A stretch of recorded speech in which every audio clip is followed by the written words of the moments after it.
Okay, so first off, boy, Wizards of the Coast got their asses handed to them, and they were not expecting that. Like, after the VTT thing, the creators that were there were pissed.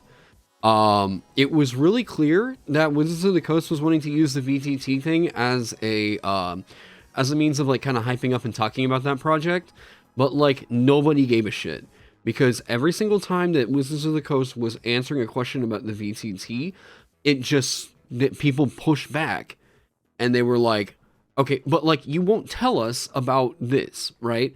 So if it was like, well, we're interested to know the pricing structure, and then they were like, well, that's for people with more, that's for money people to talk about, not me. And it was like, okay, so we're interested to know what kind of specs are required in order to run this thing. Well, we don't really know that yet. We're still developing it. Okay. Well, you showed it on some Alienware, so this is why people are kind of assuming it's going to be higher end. So are you guys looking for developing it at lower end? And then they were like, oh, wait, that's what you guys want? I'm not shitting you. This is what happened. Like, I haven't recorded. Like, yeah, this is what happened. So it seemed like they were clueless to the idea that people were like, yeah, if I'm going to stream this, don't I need to run OBS and this VTT? And then, like, how is my computer going to handle all that? And the guy was like, oh, well, that's the kind of thing we would like to know as we're going through development. I'm like, what the fuck?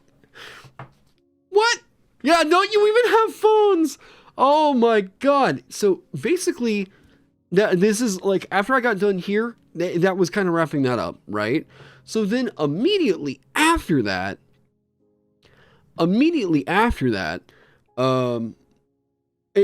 they took a break for a second, and I don't know, I'll talk to Josiah. He's going to dinner right now, so he might be on a little bit later. But it seemed like they're in person. Some people that were there probably got upset and voiced it to Wizards of the Coast. Most likely talking with like Dixon about, hey, you know, like we would really like the opportunity to actually ask WotC some of the stuff that we believed we were kind of brought here to ask, rather than just talking about this VTT that you guys can't even answer a fucking question on, right?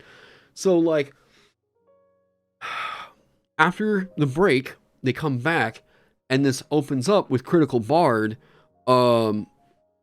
essentially grilling Wizards of the Coast, because they were like, people had legitimate questions for you guys, and they got dismissed. And like, if you've invited us here, why the hell are we here if you're not going to answer our questions? If this was all just some kind of I mean, dude, like, CB fucking laid into them. And that set the tone for like the next about hour and a half. Now, during this hour and a half, we started, you probably saw some of the live tweets that were going out from me and Ted. By the way, like, Ted was also keeping, Ted basically had better info than I did a lot of times. So, at this point, we moved over into talking about the OGL snafu and a lot of stuff that happened over the course of the last, like, I don't know, 3 months, right? I personally was glad to have gotten an answer, well, somewhat, about the comicbook.com article that caused me to get dragged through the fucking mud for over a month. What else? During that whole, like, OGL talk, a lot of us were, wait, what was the question that Griffin Saddlebag asked that Kyle dodged? Shit, wait. I closed out the team meet, so I can't read it. Let me see if he typed it. Now, here's my thing. I don't think that it was really necessary for Griffin to push him like that, whenever it was like we had already moved on. Because it was pretty clear that it was an aggressive means of like bringing up the old OGL stuff. I get it, but I just don't think it was constructive. I can completely sympathize with all the hostility and everything that's going on. Like that feeling of like, this shit sucked. I want something to kind of validate all this shit. Unfortunately, I just don't think it was necessary. And there's Josiah right there. We were just talking about what everything that happened after CB started up the talk, the second talk. Yeah, okay, so Griffin asks, are you all ever going to admit it was just about money, if I remember correctly? That sounds kind of correct. I don't remember 100%, but it definitely caused a shift while we were talking about the new stuff going on with the D&D rules update. It just seemed like it was like, we kind of moved on. I get it. You know, I want the name of Mr. U1 and so did we. I get your feel. Hey, trust me, I gotcha. I totally understand. But I also do not feel as if suddenly if we know the name of that person, it's going to make things better. You might get a justice boner and be like, oh, yes! Oh, but honestly, let's look at like the future moving forward. And I'm saying that as one of the people that was the most fucking put down during all this shit, okay? Yeah, see, so everybody, Dungeon Dad was there, okay? So, like, he'll even fucking tell you, like, boy, that second presentation. I mean, did anybody there really give a shit about the VTT, Josiah? Because, like, it immediately felt like as soon as they wrapped up their presentation, everyone was just instantly like, yep, it's time to get into you guys about the OGL shit and answer that. I do appreciate the fact that it was a unified vote that everybody was like, everyone was on their phone for the VTT thing. Well, you know. Oh, yeah, no, totally. Ted was actually there, so there were some things that he caught that I didn't, and we were also in completely separate groups, so he saw things that I didn't as well. We had already been shown all that stuff earlier. Yeah, to me, that's the thing, right? Where, like, it just wasn't a fucking presentation, because, like, we already knew all the stuff that was going on.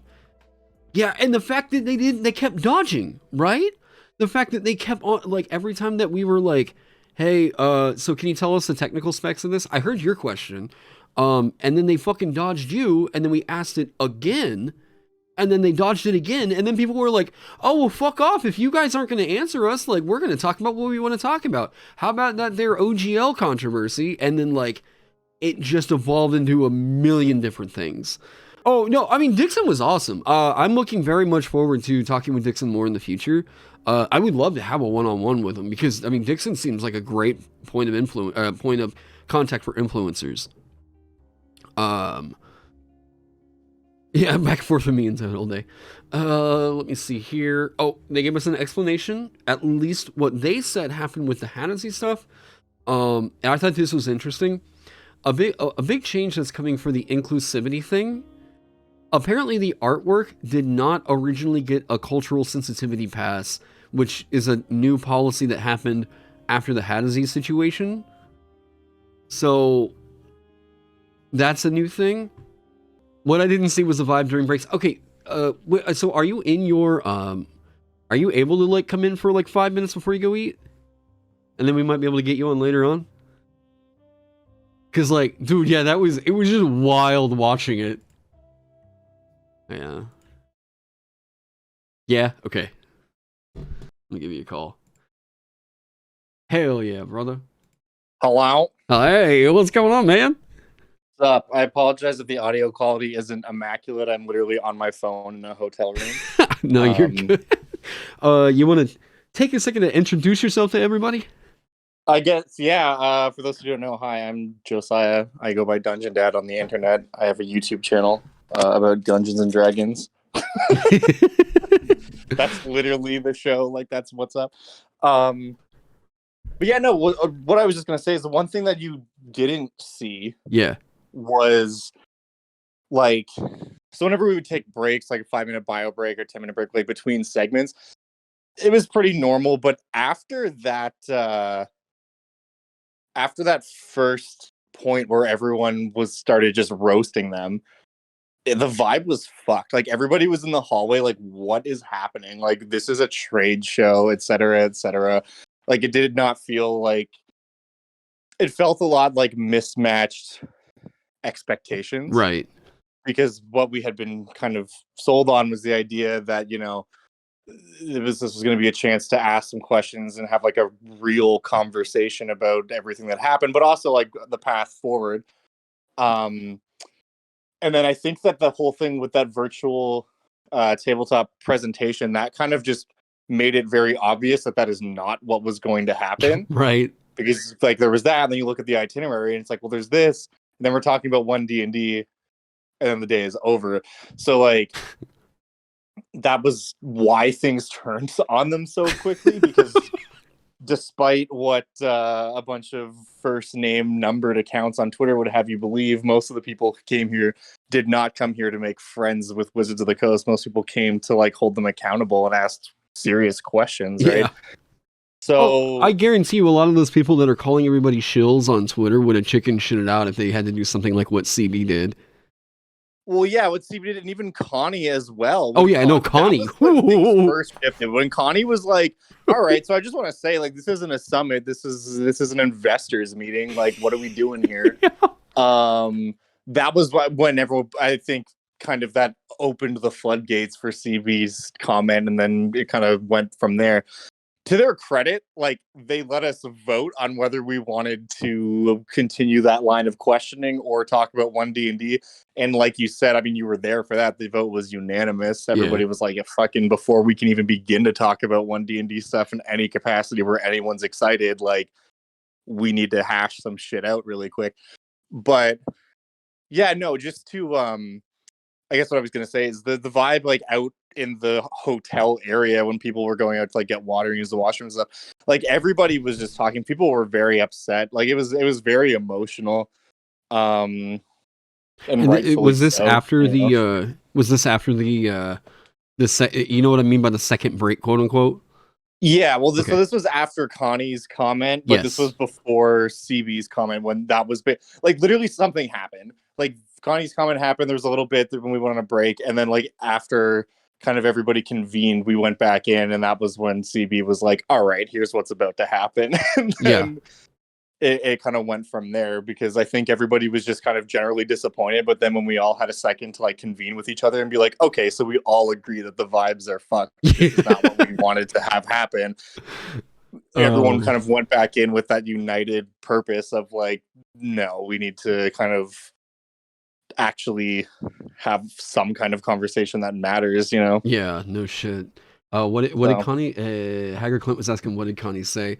Connie basically was like, they were giving the VTT like presentation, and then whenever it became pretty clear that like, well, they weren't really answering any questions. They were just sort of like half-assing it and saying things like, we don't really know the pricing structure on it yet. We don't know anything about the specs or whatever. Connie took the mic and was like, what was it? I think that our views on what this was are completely misaligned, and I feel not she cheated. deadass said the words, "This isn't a summit." Yeah, this isn't a summit. Yeah. And then basically just kind of full on mask off. It's like, this isn't a summit. Like, this is you showing us a bunch of stuff in a very like manufactured corporate way. And I don't think any of us were like, oh my God, the corporation is being a corporation. Like, there was no illusions that it was going to be all sunshine and rainbows and, you know, but I think there was an expectation of like some kind of conversation. And yeah, they were basically just like, you know, this is not it. And they were the first one to kind of just full on say something. Yeah, straight up just fucking say it. I was like, and everybody after like I was in the hallway just like shouts out, Connie, you're an absolute hero. DM Connie Chang, check them out, they're fucking sick. Their content's good too. But yeah, and it was just like, that was kind of the thing that I think everyone was like, okay, so we are all on the same page, because it's different when everyone's kind of silently ruminating on something, but then once someone actually had the balls to say something, yeah. Well, I mean, that's the thing that you could tell is that everybody there, I mean, everyone had been subjected to all the insanity, or like every person in that room was impacted by the stuff that Wizards was trying to do since, you know, OGL shit. And I think everybody was kind of united in feeling like we never really got 100% clarity on this. It was just sort of a like, oh, okay, we're not doing it later, bye. And, you know, but yeah. Yeah, and I think that lack of clarity is exactly what the problem was, right? Yeah. No, for sure. Or at least it was like a really big contributing factor. Yeah. Are you are you like on the way out right now? I'm like literally I'm literally getting dressed right now is what I'm doing. Oh. I'm very sweaty after that, so Hell yeah. Oh man. I mean, it's the room itself was very warm, but like it was high stakes. It was high stakes. I cannot understate how fucked the vibe in that room was. Like everybody, it kind of went from everybody being like, "Oh man, like this kind of sucks," to everybody being just like mad. Yeah. But it's that kind of weird anger where there's such a level of animosity, but it's underneath that veil of professionalism. Right. So, and like I at that point during that part of it, I did not ask any questions because the people who were asking questions, like CB and Connie, and all and stuff, they were crushing it. They were articulating everything that needed to be said and whatnot. So I wasn't gonna try to fucking step in, but yeah, I just think that the fact that when they were like, "Oh, do you want to see this super cool stuff that we want to show you, or do you want to keep having this dumb conversation?" And everybody was like, "We want to keep having this conversation, Kyle." I mean, like, I what are don't we doing here? I don't know if you were experiencing it, but like we had tech issues for nearly an hour after we were told to be there.